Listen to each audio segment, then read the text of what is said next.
vamos a... Excelente, Elkin, muchas gracias. Vamos a darle la bienvenida a este próximo panel que se llama Protesta Social, herramientas de protección desde la tecnología cívica. Un panel fundamental también, donde buscamos cruzar algunas experiencias de diferentes países de la región, y se nos está sumando también Romina. Les cuento que va a participar Elkin Riascos, del Comité del Paro Cívico de Buenaventura, Romina Ampuero, del Observatorio de Derechos Humanos y Violencia Policial en Chile, y Alejandro Lanz, de Temblores, a quienes estamos esperando. Se va a sumar dentro de muy poquito. Alejandro va a moderar el espacio, pero hasta que pueda acompañarnos, me encantaría darles la bienvenida y que nos puedan contar un poquitito más de su trabajo en cada uno de sus territorios. Bienvenido, Elkin, te cedo la palabra. Bueno, muy buenos días, Irina. Buenos días a las personas que se conectan en estos momentos a este gran espacio donde podremos tocar temas de interés general en torno a lo social. Gracias, Elkin. Bienvenida, Romina. ¿Cómo estás? Hola, buenos días. Muchas gracias por la invitación, por el espacio también. Y les mandamos un saludo a todos desde el Observatorio de Derechos Humanos y Violencia Policial en Chile. Gracias, Romina. Elkin, ¿podrías contarnos un poco más del trabajo que hacen desde el Comité de Paro Cívico?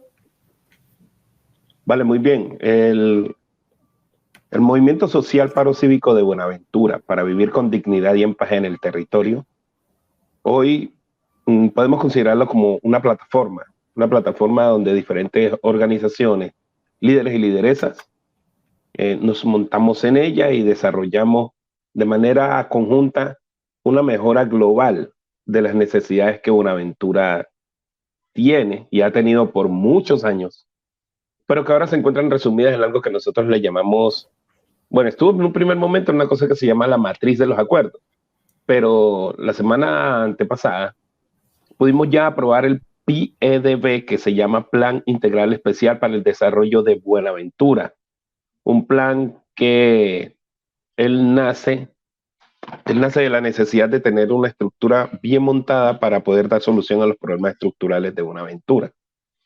De ese plan, tenemos que decir que nosotros tenemos una visión que va al 2040.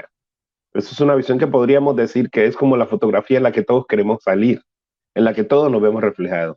Y eso es llevado a cabo por medio de, como lo dije al principio, líderes y lideresas en esta plataforma, que integramos diferentes mesas. En el caso mío, yo participo en una mesa que le llamamos la mesa diversa, meta de cultura, deporte, recreación, género y generacional. Esa es una sola mesa. También participo en la mesa ambiental, porque de la organización que tengo con mi esposa y un parcero, un amigo que decimos como una línea, que se llama Hablemos Bien de Buenaventura o Avientura, nuestras líneas son el deporte, la cultura y el medio ambiente. Por eso mi interés en participar en estas dos mesas. Y sin embargo, también soy parte del equipo de comunicaciones del proceso, y con las otras mesas hay mesa de productividad y empleo, hay una mesa del agua y saneamiento básico, tenemos la mesa que tiene que ver con el tema de, ya lo dije, ambiental, ya dije cultura, y así hay 9 mesas en total. Está la de justicia, y todas estas mesas se convierten como en ese centro de operaciones donde nos integramos según nuestros intereses por objetivo organizacional o por interés personal, y así es donde estamos haciendo un seguimiento constante a los acuerdos que hoy ya están incluidos en lo que se conoce como el Plan Integral Especial para el Desarrollo de Buenaventura. Así a grosso modo, el Movimiento Social Paro Cívico de Buenaventura, para vivir con dignidad y en paz en el territorio, se ha convertido como en una especie de, desde el 2017 que hicimos el ejercicio local en Buenaventura, es decir, nosotros nos tomamos las calles, nosotros durante 22 días entre el 16 de mayo y el 6 de junio del 2017 establecimos un grito conjunto en donde dijimos, no más, hay que hacer algo por Buenaventura, pero hay que hacerlo ya. Y las personas que habíamos estado en otros procesos, Buenaventura se alimentó de otros paros, otras protestas, y esas solicitudes quedaron inmersas en la gran matriz de los acuerdos que hoy se va a implementar con el pie de B. Gracias, Elkin. En un ratito nos contás más sobre todas estas movilizaciones que expusiste recién, pero me gustaría pasarle la palabra a Romina para que también ella nos pueda contar un poco sobre el trabajo que hacen desde su institución y sobre el contexto también de ese trabajo. Bueno, muchas gracias.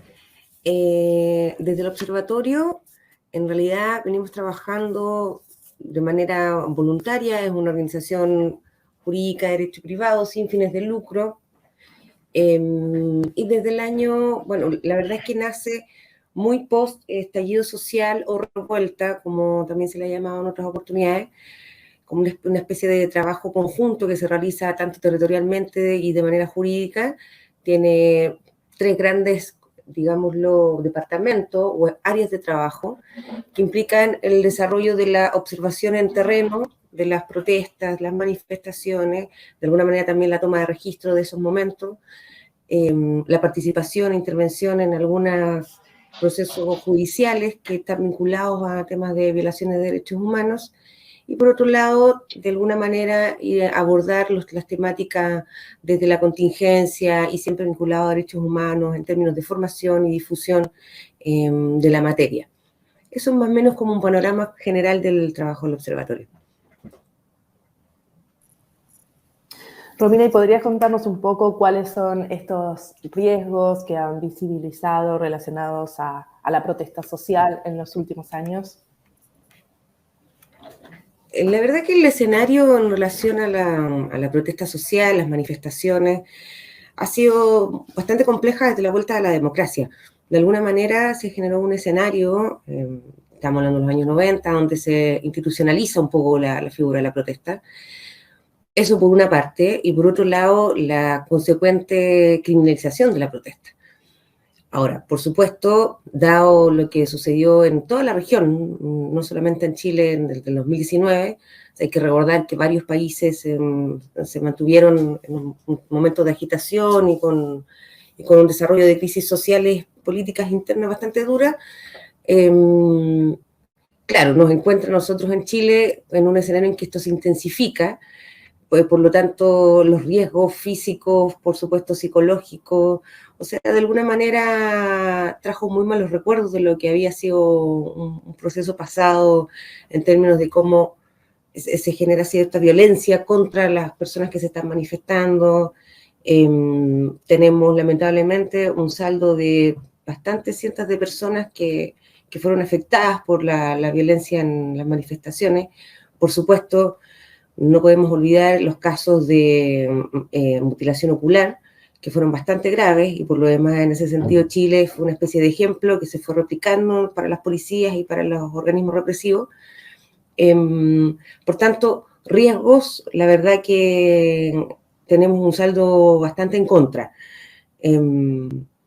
Esto se ha intensificado, por supuesto que también después aparece la pandemia y eso genera otro tipo de escenario, pero fueron meses, por lo menos desde octubre hasta marzo, que fue bastante duro y bastante complejo la situación en terreno, además que también hay que generar ciertas distinciones en la realidad, en los centros más conocidos, las ciudades más conocidas, a diferencia de los otros espacios que son o rurales o ya periféricos de las ciudades que más se conocen, que ahí la realidad también es distinta y opera diferente también la represión en ese sentido.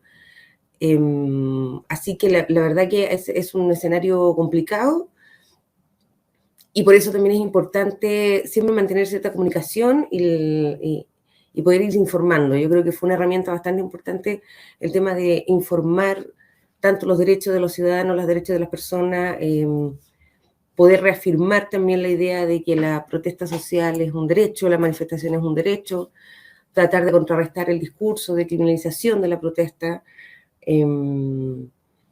Eso fue fundamental para poder, de alguna manera, no aplacar, pero sí colaborar en esta especie de empoderamiento de la sociedad en el momento que estaban viviendo. Totalmente. Gracias, Romina. ¿Y Elkin, ven los mismos riesgos que mencionaba Romina, algunos otros? ¿Cómo es el caso de la situación de Buenaventura? Bueno, Buenaventura ha tenido unos riesgos un poco particulares, teniendo en cuenta que acá hay un tema que está muy relacionado con el narcotráfico y temas de violencia por aquello que le llaman la lucha por los sectores, o por lo que le llaman un canal por donde se puede prestar mucho este tema de sacar mercancías y llevar. Eso es un elemento, o más bien esa es una situación. Esa situación se enmarca en la necesidad de tener un corredor, porque Buenaventura es una isla que cuando se adentra, cuando ya llega a la parte del continente, el mar se adentra y se crean lo que se conocen como los esteros. Y esos esteros, hay mucha gente agolpada en esos lugares, y usted sabe que desde hay comunidad, hay líderes. Y un líder alza la voz y pues entre los términos de sapo o informante, es como decimos nosotros que es ponerle una lápida en la frente o en la espalda, y se presentan muchas dificultades. Pero también está el hecho de que el mismo gobierno ha sido sistemáticamente un elemento bastante represivo.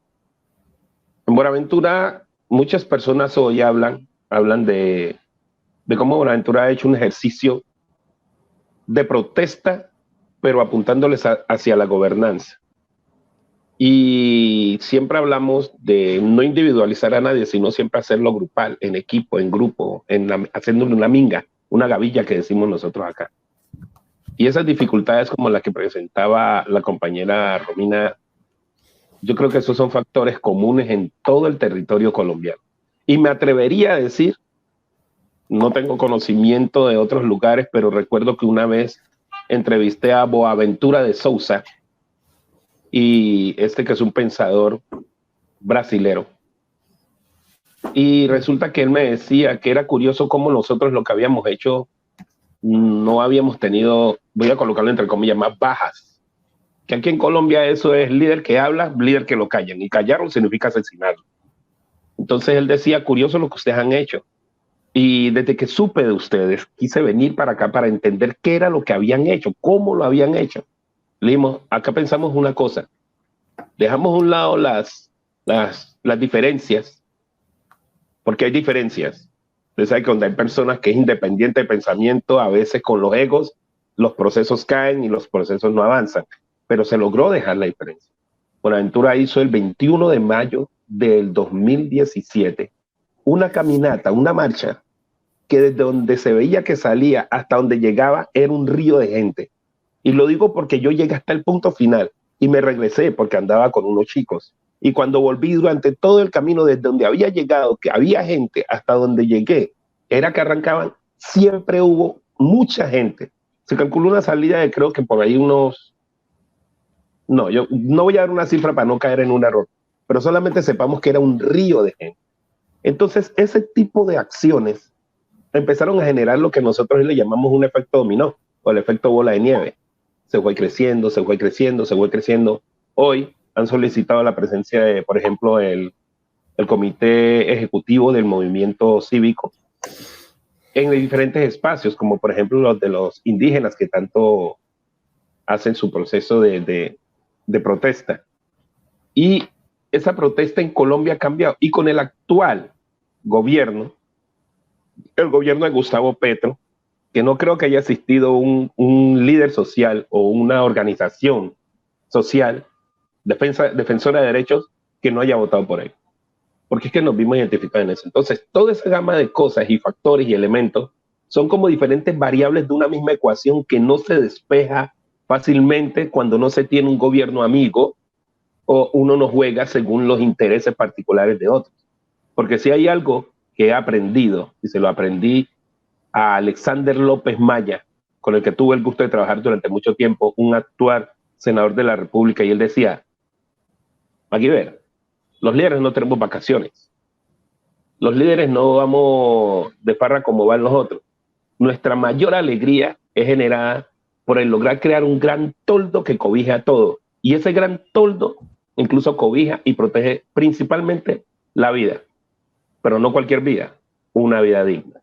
Así que por eso nosotros siempre le apostamos a sabiendas de que algo nos puede pasar. Muchas gracias, Elkin. Y me gustaría que ahora que ya entendemos el contexto, y aprovecho a avisar que nos pueden dejar en el chat preguntas, yo las voy a ir compartiendo para este espacio, entender si conocen experiencias donde la tecnología haya acompañado o haya colaborado en este proceso de protección social de los que vienen charlando. Romina, contanos vos. La tecnología como apoyo, mira, es un tema, porque efectivamente, independiente de este nuevo concepto que nació, ¿no? Que es la tecnología cívica, etcétera, o ese civismo tecnológico, ha sido bastante útil y yo diría que en algunos casos probablemente pudo hasta salvar vidas, quizás la utilización de herramientas tecnológicas. Lo planteo de la siguiente manera, o sea, en términos internos con la organización, o sea, tener equipos y plataformas que te permitan organizarte, coordinarte con otros equipos de ayuda voluntaria que también trabajan en la calle, el acceso a la información también, o sea, es mucho más rápido, mucho más viable también encontrar información en términos del trabajo que realizan los compañeros en terreno, poder tomar registros, los videos, disculpen, tomar fotografías, que eventualmente también significan una especie de medio de prueba, o por lo menos ayudan a plantearnos en ese escenario judicial también, en el que se requieren todo este tipo de registros, porque es la única manera de sindicalizar responsabilidades. Eso en términos como muy materiales y objetivos es tremendamente útil. En general, respecto a las propias manifestaciones, a propias expresiones populares, también ha sido tremendamente útil, porque la forma de acceder a la información, el contacto mucho más rápido, o sea, la velocidad que permite coordinarse de manera espontánea, incluso para una convocatoria, para informar lo que está sucediendo de un lugar a otro, estas especies de grabaciones que se iban realizando de manera remota, las propias publicaciones de las ubicaciones que te va dando el contexto de qué es lo que está pasando en las calles, ha sido, yo creo, un elemento bastante importante y de alguna manera también rompió un cerco de otros momentos en que se han realizado o se han generado estas crisis sociales, en que el miedo y la desinformación finalmente se tomaban los espacios. E impedía también el desarrollo de esto, porque finalmente quienes tenían la información, quienes sabían lo que estaba sucediendo, eran un grupo muy menor, la forma de poder comunicarse con otros era mucho más compleja. Entonces, claro, levantar algunas falsas dudas para poder disipar a la gente, para poder generar ese miedo que replegara, era mucho más sencillo. Entonces, en esos términos, de todas maneras hay un aporte a este ejercicio en la calle. Probablemente muy espontáneo también, y tiene que ver con las generaciones que están impulsando ciertos movimientos, tiene que ver también con estamos otro momento en términos de tecnología, que tenemos otras herramientas a mano. Pero claro, en términos de, si lo leemos casi como mapa general, es un tremendo aporte. Sí, yo haría un punto para no quedarnos solo con eso.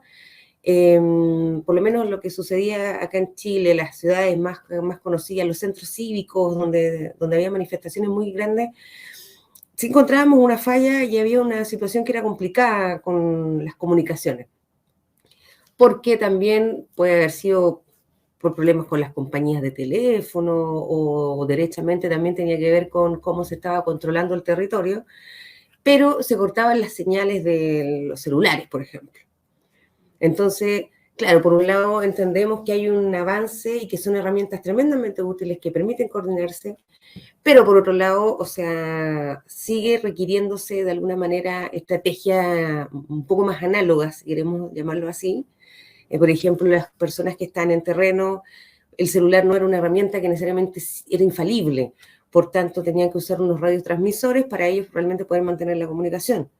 Las conexiones a internet no necesariamente funcionaban, y claro, independiente de las razones, era una realidad, por lo tanto, siempre es imposible como abordarlo solo desde una mirada. Las situaciones de la calle, las tensiones que se generan, y cómo se va desarrollando también hay un diálogo entre violentos y un ejercicio extraño entre el Estado de la ciudadanía, porque en el fondo es eso, o sea, la policía, la represión, lo que representa es eso, esta fuerza de coacción que tiene el Estado. Ese diálogo no se va a poder dar ni se resuelve solamente de una manera tecnológica ni análoga, porque va a depender de cómo se está desarrollando las cosas en el territorio mismo, quién tiene el control también de esos espacios. Pero así se ha dado, por lo menos se dio en este último tiempo. Pero de todas maneras es una herramienta que son necesarias.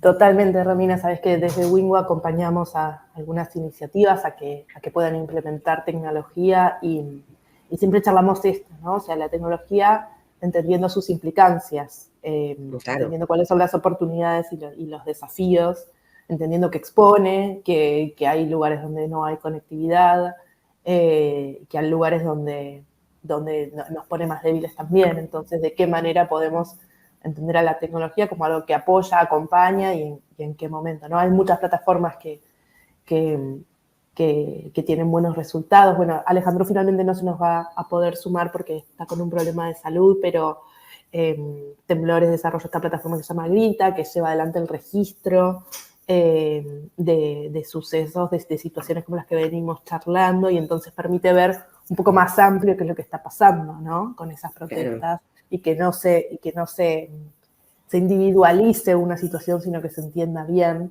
cuál es el ejercicio que se está realizando. O sea, disculpe, no sé si puedo agregar algo muy pequeñito, claro, pero sí, adelante. Pero incluso para nosotros como observatorio, y lamento que no esté Alejandro, pero Alejandro con Temblores, o sea, de hecho, nosotros nos conocimos en un espacio muy, muy digital, ¿no? Por llamarlo de alguna manera. O sea, somos parte integrante de la Red Global contra la Violencia Policial, que es un espacio que se construye a partir de estas comunicaciones que lográbamos tener, no sé, a través de plataformas para tener reuniones, diversos países que estábamos viviendo la misma situación y nos logramos coordinar y generar un trabajo conjunto, hacer declaraciones públicas, informarnos de alguna manera, compartir información, de país a país, de realidad a realidad, de manera mucho más rápida, lo que también implica generar un escenario, un espacio de denuncia, un canal de denuncia muy importante. Y eso se dio, habría sido imposible pensar un tipo de coordinación tan rápida hace 50 años atrás, en el que pudiéramos tener un acceso así. O sea, tiene ventaja, pero como toda herramienta también va a depender de cómo la utilizamos, porque... O sea, en el contrapunto de esto también tenemos servicios de inteligencia que intervinieron, no sé, los teléfonos de la gente para tener sus informaciones, hicieron levantamientos de información. O sea, la tecnología, como toda herramienta, insisto, dependiendo del criterio y del fin que le queramos dar, puede tener uno muy bueno. Ahora, en términos objetivos, claro, eso por un lado, pero también en los territorios, en los terrenos, que es un espacio que nosotros también trabajamos desde el observatorio, se complejiza un poco más por el tema de las señales. O sea, hay que tener igual siempre una especie de backup de lo que se está haciendo, una alternativa, por cierto. Adelante, Elkin, adelante vos. Sabés que hace un ratito nada más en el escenario de Buenaventura estaban hablando también de este tema, de la situación de la tecnología impuesta. Danos vos tu mirada, por favor. Miren, yo soy titulado de la Universidad del Pacífico Buenaventura como tecnólogo en informática. Y ese campo, voy a decir tres cosas, tres términos, de varias palabras cada uno. El primero, arma de doble filo. El segundo, puerta trasera. Y el tercero, una vez en línea, ya no es secreto. Voy con el primero. El arma de doble filo significa que con la tecnología podemos crear una cosa inmensa. Miren, voy a ilustrar esto con un ejemplo. En el 2017, en un momento dado que venían los del SMAT, levantando los diferentes puntos de encuentro que teníamos a lo largo de la vía de Buenaventura, nos dimos cuenta que venía por la tecnología. Se tiró por WhatsApp, se tiró por Facebook, todo. cuando ellos llegaron a ciertos puntos ya, por esa información que llegó, nosotros teníamos preparado cómo conversar con ellos, cómo hablar con ellos. Y llegó un momento en que ellos no creían en nada que uno le dijera y empezaron a atacar, a desmontarnos gaseando con esas balas de goma, aturdidoras, todo eso. Y resulta que fue por esa misma tecnología que cuando nos dimos cuenta que no venían en son de paz, sino que venían levantando, se agolpó la gente y en un punto que se llamó el punto de encuentro de sabrosuras, hubo algo bien curioso. Literal, los líderes, a los que venían ellos mismos a atacarnos, literal les salvamos la vida de la turba de gente que venía. Acá se maneja un término que es motorratón, que son los mototaxistas. Y ellos vinieron, no podría decir cuántos. Si vinieron 100 motos, por lo menos venían 250, porque en una moto podían venir 3. Vi una moto con 4. Y el pelotón del SMAT, que eran como unos 35 hombres, terminó dividido en 3. Y cada uno de estos, así, aquí, aquí y acá, pero emboscados, con todo y armas que tenían, pensaron y dijeron, aquí atacamos a uno y se formó la debacle. Y en ese mismo contexto, fue por medio de llamadas, porque recuerdo que yo llamé al actual alcalde de Buenaventura, Víctor Vidal, y le dije, Víctor, ¿dónde está la gente de derechos humanos? Lo necesitamos aquí lo necesitamos aquí en Sabrosura porque va a haber algo. Entonces, en ese mismo momento, tuvimos conocimiento de que ellos también usaron la tecnología para llamar refuerzos. O sea, eso es un arma de doble filo. Es como el Botox. El Botox a gran cantidad, eso te puede matar, pero unas pequeñas cantidades te puede ayudar con las arrugas y todo eso. Un buen cuchillo, yo manejo cuchillos, porque yo tallo la madera, me gusta mi pescado escalar, y resulta que un buen cuchillo te puede ayudar a hacer una hermosa obra de arte en madera o en algo que quieras manejar como el icopor, pero con ese mismo puedes hacer daño. Entonces la tecnología se convierte en un arma de doble filo según la ética que tenga cada persona. Yo como tecnólogo tengo acceso a información que de cogerla a mi poder y empezar a tirarla, yo puedo hacer mucho daño, pero por ética no lo hago. El segundo término es la puerta trasera. Créanme, no hay sistema informático que sea 100% seguro. Todo sistema informático se crea en un código y ese código es susceptible de ser alterado si yo conozco el lenguaje. Y lo último que dije es que, miren, usted sube algo y dice que lo borra, pero eso tiene algún reserva en algún punto de la línea entre donde usted la tiró y a donde llegó. Entonces la tecnología tiene como esa especie de matiz, como un yin yang, ¿no? Que tiene la parte buena, pero aún en la parte buena tiene algo malo, que tiene la parte mala, pero aún en la parte mala tiene algo bueno, pero está muy supeditado el uso de esta a quien la utiliza. Ahora bien, tecnología la llamamos solamente a lo electrónico, solamente a lo digital, o tecnología le llamaríamos a todo aquello que va a tecnificar un proceso. Entonces, en ese orden de ideas, entraríamos a hablar y esto se expandiría y no nos alcanza hasta las 2:00 que tenemos aquí para hablar. Pero sí resumo diciendo que yo soy muy amigo de la tecnología. De hecho, yo utilizo demasiado la tecnología. Como tecnólogo en informática, sé que hay conmigo personas que trabajamos enlazados y podemos trabajar todo el día. Ayer mismo yo recuerdo que por lo menos hice unas 12 tareas sentado aquí en mi casa. ¿Sí? Y sé que también hay personas, como por ejemplo Romina lo menciona, donde se hace un enlace con personas de otros países, de otros lugares. Mire lo que dice usted, Irina. Usted contactó conmigo y usted está por allá en Argentina. ¿Sí o no? Hay gente que se ha contactado con nosotros desde Estados Unidos, desde España, desde Europa, desde el mismo Brasil, que como le decía con Buenaventura de Sousa. Entonces, esa herramienta bien usada es la mejor de las herramientas, pero tiene la partecita esa de que según quien la use, se puede convertir en nuestra peor pesadilla. Totalmente de acuerdo. Bueno, estamos en horario. Les quiero agradecer mucho por participar de este espacio. Lamentamos que Alejandro no se pudiera sumar y darnos también su mirada. Espero que hayamos podido aportar un poquito más sobre la situación de la región en esta temática en particular.